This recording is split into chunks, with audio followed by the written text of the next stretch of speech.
Good afternoon, everybody. Another episode on Redneck Workshop 1. Today we're going to do some, we're going to start the first of about a 5-part episode on the maintenance and upkeep of a Yamaha F250XA L and standard rotation, left hand and right hand standard rotation. This first segment, what we're going to concentrate on is changing the gear case lube. That's this portion down here. Pulling the prop, ensuring the rear seal is okay, putting some grease on the splines and ensuring that that's all up to snuff. Checking the anodes. I don't know if you can see this one right here is starting to get a little cavitation. Next year we'll probably have to replace that. A couple of the other episodes we're going to change the oil in the engine, the oil filter, the fuel filter on the primary intake of the engine, the spin-on fuel water separator that's inside the boat, and and then we're also going to replace the water pumps in both engines. So we're going to do a video on each one of those. So hold on, and let's get started. For today's video, we need a few simple tools. Some good waterproof grease, whatever your outboard is make or model. This is Yamaha lube, marine gear case lube, HD. They also make one that is a SAE standard duty. I like the HD because it is synthetic. It's a heavier duty grease. A torque wrench, an 1 1/16 socket on a ratchet, a good straight flat blade screwdriver, a 4mm hex wrench, a screwdriver, a pair of pliers, and a small hammer. And then this is what we actually are going to load the gear case lube into the lower unit with this. It's a simple pump. It's about $8 or $9, and you buy it once and it's reusable time after time. It's a very cheap, easy tool to get hold of. Most of your marine supply houses have them. You can go order them online, but if you're going to do this yourself, it's a great thing to have. And like I said, you'll have it every year, and you will save yourself quite a bit of money. A local mechanic down here quoted me $495 per engine to service the gear case and change the oil and oil filter on both engines. I've spent a total of $200 on everything to do both engines, so I'm going to save myself about $500–600 by doing it myself. But stay tuned and we'll get started here in just one. Alright, we're going to start with removing the prop and servicing this area. First thing we're going to do is we're going to work on gently working the cotter pin and back that out so that we can remove the prop.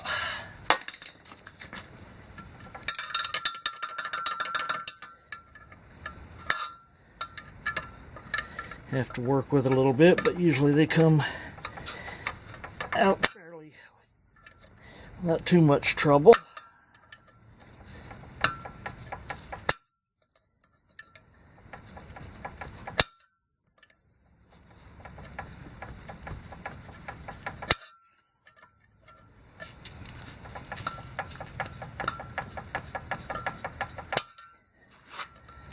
Except for today, it doesn't want to cooperate.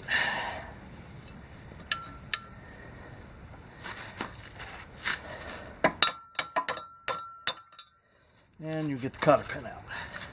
You'll save that. If yours is extremely bent up or breaks, you will need to replace it. Make sure that you buy a stainless steel cotter pin, especially if you're in salt water. Now to remove the prop, 1 1/16 for the 250 Yamaha, you want to put a piece of wood in between the blade and the housing, so that when you go to break the nut loose, it holds the prop in place and allows you to unscrew the nut. The nut is bronze, So be careful, don't strip it, don't counter thread it. You have a stainless washer, another bronze piece. Keep them in order, that way you don't accidentally put something together that backwards, and then the prop should slide straight off. Now inside the prop, this piece right here is called the prop hub. Sometimes those do need to be replaced. It's just a simple matter of taking a hammer and beating it out that way and then putting the new one in. Now, we have this off. Then you reach in and then this piece right here should pop right off. Now, this is concave on one side, straight on the other. It has to sit properly on this shaft.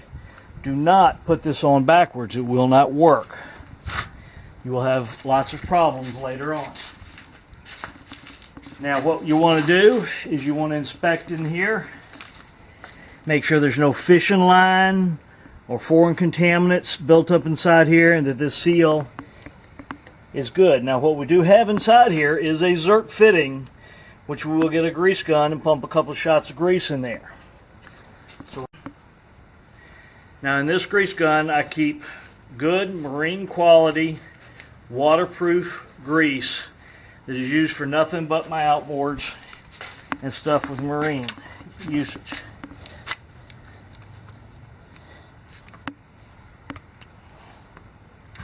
Like I said, you want to get a couple of shots of grease in that. And then make sure you take a rag and you clean up any that came out around the sides so that we have a good clean environment. Okay, now that we're at that point, we don't have any obvious corrosion or other issues. So what we want to do is coat the shaft with a good waterproof grease. I like these little acid brushes. They're cheap, they're throwaway if something happens to them. You give a good coating, and then it's a simple matter of ensuring that the concave portion goes on first. This is a good time to also look at your prop. We don't have any nicks, damage, or any other issues around the surfaces, so we know that's good. You slip it down, you make sure the splines are engaged, everything turns freely. Then it's just a matter of reassembling. And this has a machine surface that goes down inside and registers on that. Then the nut goes back on. We run it up with our hand. It should go on fairly smoothly. And then the next poor thing we need to do is you need a torque wrench. The manufacturer recommends 40 foot-pounds on the prop nut. So using our board to hold it, we're going to come around, and once it clicks, then we look down in there to see where our lineup hole is for the cotter pin. Do not loosen, always tighten it slightly more. Now see, mine is just slightly off, so we are going to very gently and very slowly increase until we have that hole lined up. I don't know if you can see that or not. You got to line the hole up with the hole in there. Once we've done that, we reinstall our cotter pin.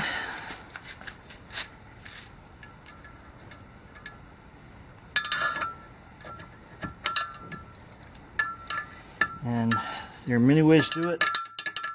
I like to turn it so that the head actually goes down inside.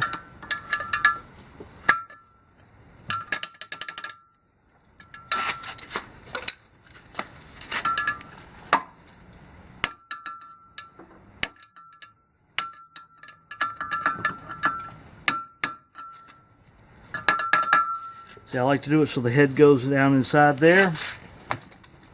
Kind of locks it in place. Then I take a screwdriver, spread the blades,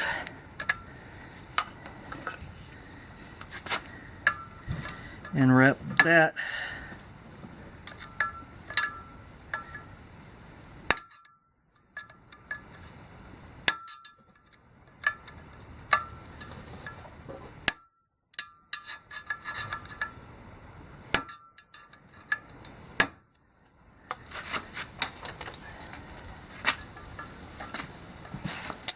up and around, and then I tap it over. So that props are installed, all lubed up, ready to go. The next thing we're going to do is we're going to service the lower unit crankcase oil. To do that, you need your 4mm hex wrench. You have two water inputs. You got one at the lower portion and one at the upper. The lower one has a place, and this will drop out the opposite side. As you can see, it has a nut down inside here, and that's what the bolt from this side goes through.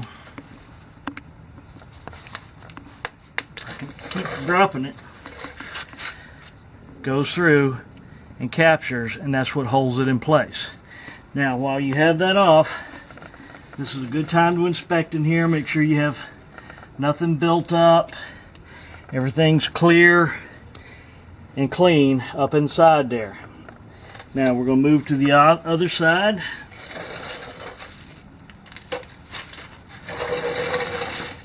And what you want to do is you want to have your engine trim tilted so at the lowest point, which is this drain hole, is over this. And then what you do is you just simply get it up. Now you see there's a little piece of trash in there. We want to make sure we get that up.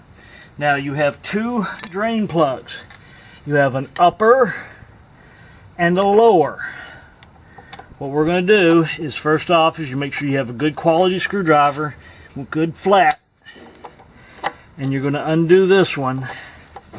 And there's a little seal washer in here. If that gets broken up or damaged, you're going to need to replace that.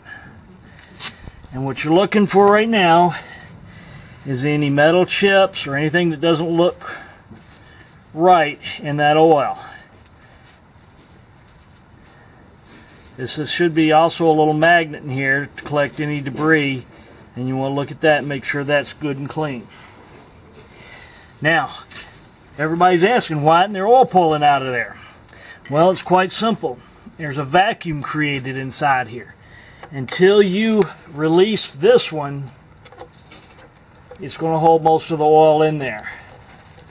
Once you take this one out, the oil comes pouring out freely.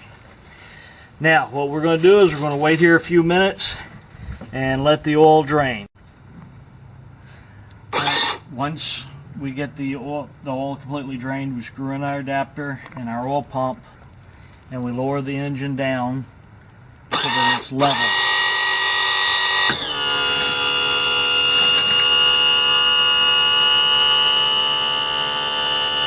A little bit more.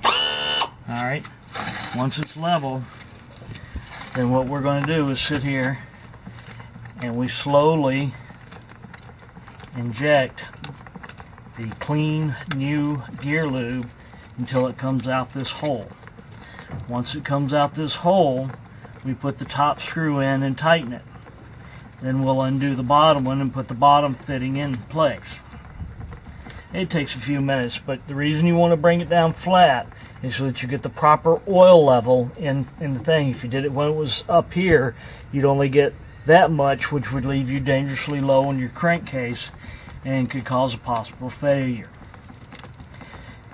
Now, having said that, use a high quality lube recommended by the engine manufacturer that you have. You're only doing this once, maybe twice a year. Don't try to save a couple of dollars and ruin a lower unit, because these things are about $2,000 to $3,000 a piece. So this is really cheap insurance. And by doing this yourself, you will save yourself a lot of money over time. Just on the first time between these two engines, I'm saving almost $800 by doing it myself. And it's not difficult. However, it does take a few minutes to pump all this into the unit.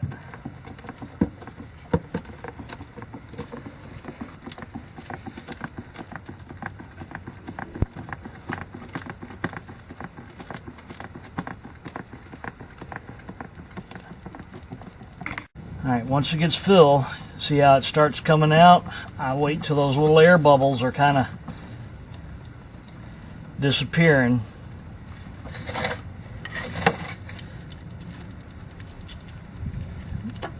Then I put the plug in, tighten it up. Now you don't have to gorilla it, but you want it tight and snug. Wipe off any that's stripped off. Remember, we want to try to keep our environment as clean as possible. So we're going to wipe down any excess. Then our next point is to put the lower screw back in.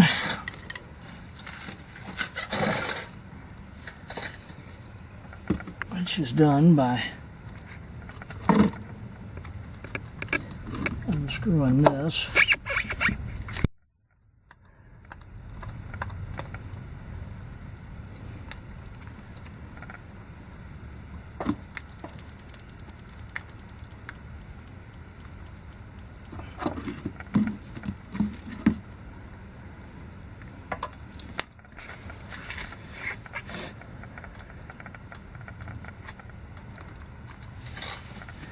Inserting the screw, and again tightening up the unit.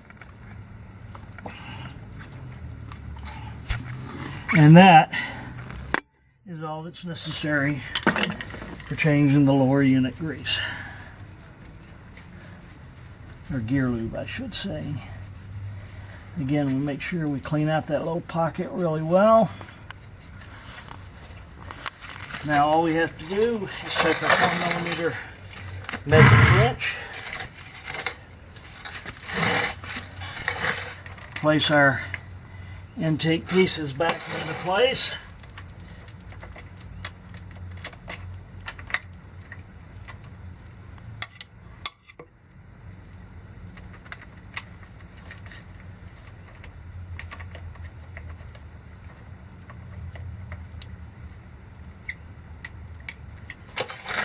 and that's all there is to it. In 10 to 15 minutes you can change the lower gear case oil. It's not that expensive. I think both quarts are about $9, $10 a piece if you get them online. So for under $20 you've changed your lower unit grease, saved yourself several $100s. And not only that, but you can do it more often because you're doing it yourself, which means you will prolong the life of your engines. And let's face it, these aren't cheap to replace, so the more we can do to make them last, the better off we are. Y'all have a great day. Remember to like, subscribe, and enjoy the videos, and there are more to come. If y'all have any ideas, please drop me a line at redneckworkshop1@gmail.com. Y'all have a great day.